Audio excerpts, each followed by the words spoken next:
I came here, I told you, as a very, very young boy. And I grew here until my beards, you see, they are turning white due to the pressure of Uncle Madi Jabad and others. But anyway, that's jokes aside. Is it NAWEC that has gone off? Yes. We are experiencing load shedding. In fact, we have a roadmap.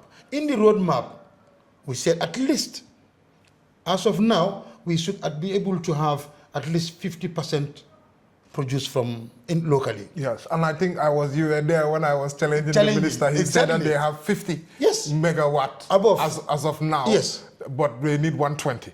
No, for the whole country, that is what we need. Yes, for the whole country, 120. But then currently we have 50. 50. Yes, so that means we have not reached the 50%. No, we have not. No, we did not reach it, but that's a shortfall. Okay, so that means currently we didn't reach the target. No, we did not reach the target. One of the main concerns and people raise is that NAWEC has had over 400 million US dollars invested in them during this new administration, which, if you look at that, that's in billions of dollars. Sure. What's the reality? Thank you. Is it that NAWEC has actually had all those monies and then still we are in this position? Because of what people say, they accuse NAWEC of being corrupt and incompetent. You see? So I would just think it's only fair. Those are some of the concerns that even if you look at Madijo Bate, in my interview with him, he raised up how much NAWEC has been invested. I think he even said 440 million. Yeah. You know? So what are the realities? And, you know, they say NAWEC, because if NAWEC has received all these millions of dollars, which is billions of dollars, and still they are telling us that this is beyond their control, pretty much they are in a hopeless situation, that NAWEC is incompetent, NAWEC is corrupt. Thank you. I think the last statement, those are the very words that Madi will always use, incompetent and corrupt. Yes. Well, I respect his opinion, you know. Thank you, that brother Madi. But okay, coming to that on a more serious note, you know, when this question is coming everywhere and anybody writing will mention this money, which is very important. Yes, you see, from independence up to this last republic, there have never been major investment into the energy sector like what happened in the new dispensation. We always call it the new dispensation. You see, before this investment even come, let's look a little back to make it quick. You know, NAWEC was like operating like firefighting. You understand? Like we have a congested network and all infrastructure. Everything was just not the way it should be. Okay, now when we have the investment, if the investment is this 400 million they are talking. What is the investment? No, I wouldn't have it off head here, but very close to that they are saying. Okay. Yeah, but so it's not far from what people are... No, it's not far. Okay. But some exaggerated, but this one is not very far, what you said now. 440 but I can definitely prepare a document for you where you can later publish that. That will be very useful. Each of the breakdowns. That will be very useful. No, I will do that. It will help to put all of those different accusations to rest. This is a public consumption. This is for the public. Thank you. There's nothing like out of secrecy on this one because it's already done. It's invested. It's the public space. But coming back to the question, yes, those millions. If you look at it, if it is 100 million, let's put it like, I'm saying an example. If we were given 100 million from 2018 when the investment started to date, maybe 300 million all went into infrastructure, capacity, network expansion. You see, remember, we've just inaugurated 719 communities. Imagine taking electricity to 719 communities, in different communities, in different regions, districts. Universal access. Universal access. Okay. All comes from the same monies people are talking of. Even before the 707, we first inaugurated 46 communities. We've done the 46, people forget those ones. We've invested in the solar, it's all in that money. You can go and Google and say how much the solar cost. Getting a plant of 23 million mega pack solar, how much does it cost? The 225 line running into Brikama, from Jarasoma, Brikama to Jabang, how does it cost? You see, the solar, even the government alone, Gambia government will have spent over $89 million in compensation for us to be able to build that solar in that land. Compensating people. Up to today, some are even at the courts. The government is still paying.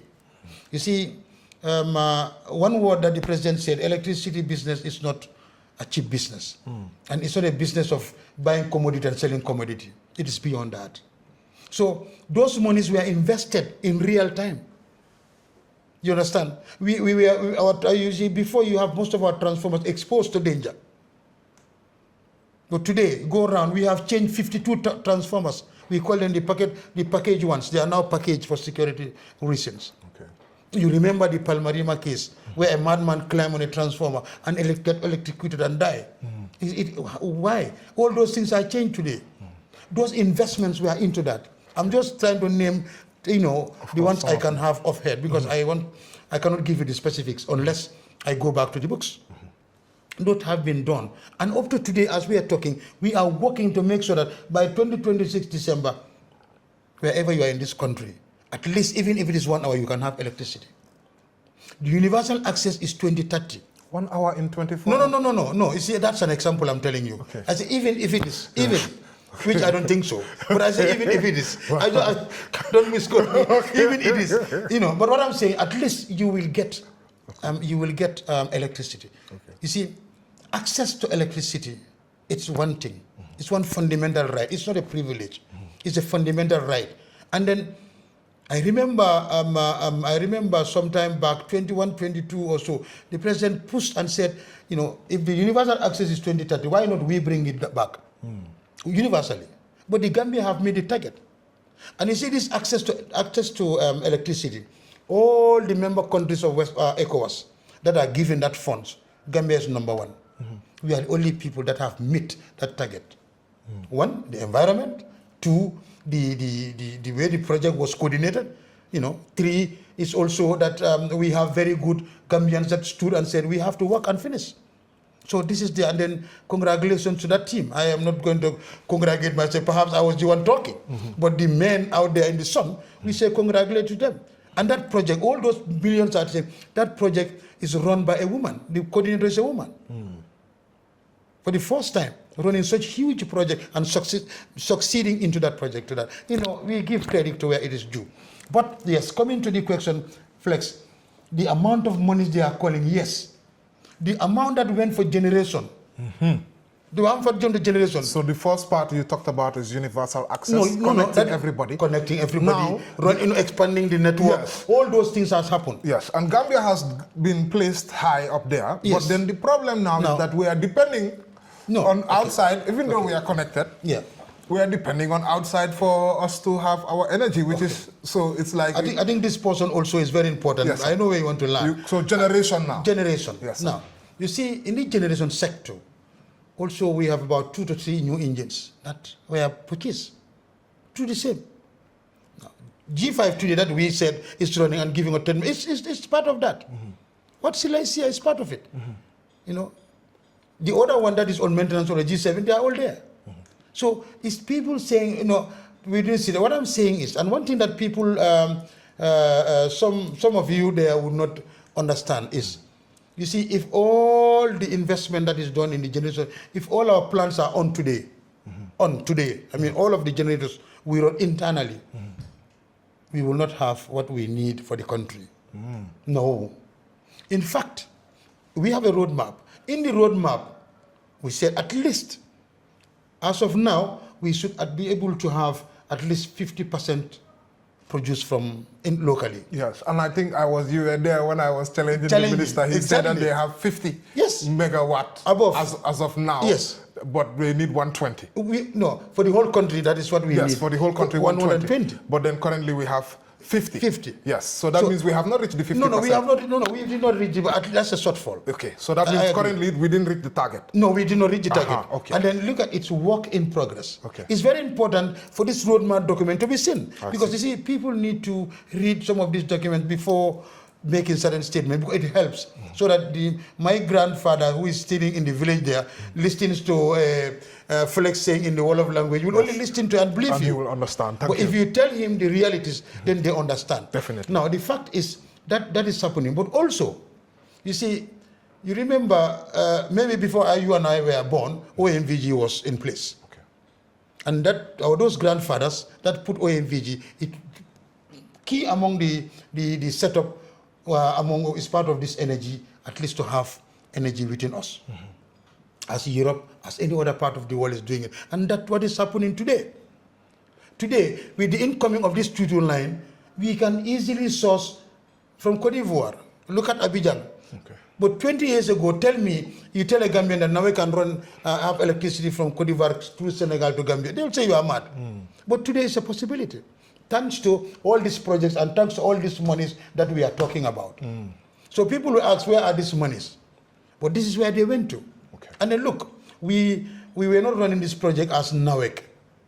That is why you are here in this office. It is called Project Implementation Unit. Okay. We have both representatives from the World Bank, EIB, all the AFD, all of them. Even the power engineers are not even Gambians. They are employed by World Bank. Okay. Consultants are international firms. And that's why I think we have succeeded in that part. But now the money is not like, okay, 400 million we are giving as Madi and other, but yes, you think we have just said. It's not even, these monies are not shareable. So NAWEC is not incompetent, nor is NAWEC is very corrupt. competent. No, we are not. Well, let me tell you this. I am not aware of NAWEC being corrupt to an extent to even fail a project. No, I don't see it. I've been here for the past 3 decades. I came here, I told you, as a very, very young boy. And I grew here until my beards, you see, they are turning white due to the pressure of Uncle Madi Jawad and others. But anyway, that's jokes aside. Is it NAWEC that has gone off? Yes. We are experiencing load shedding.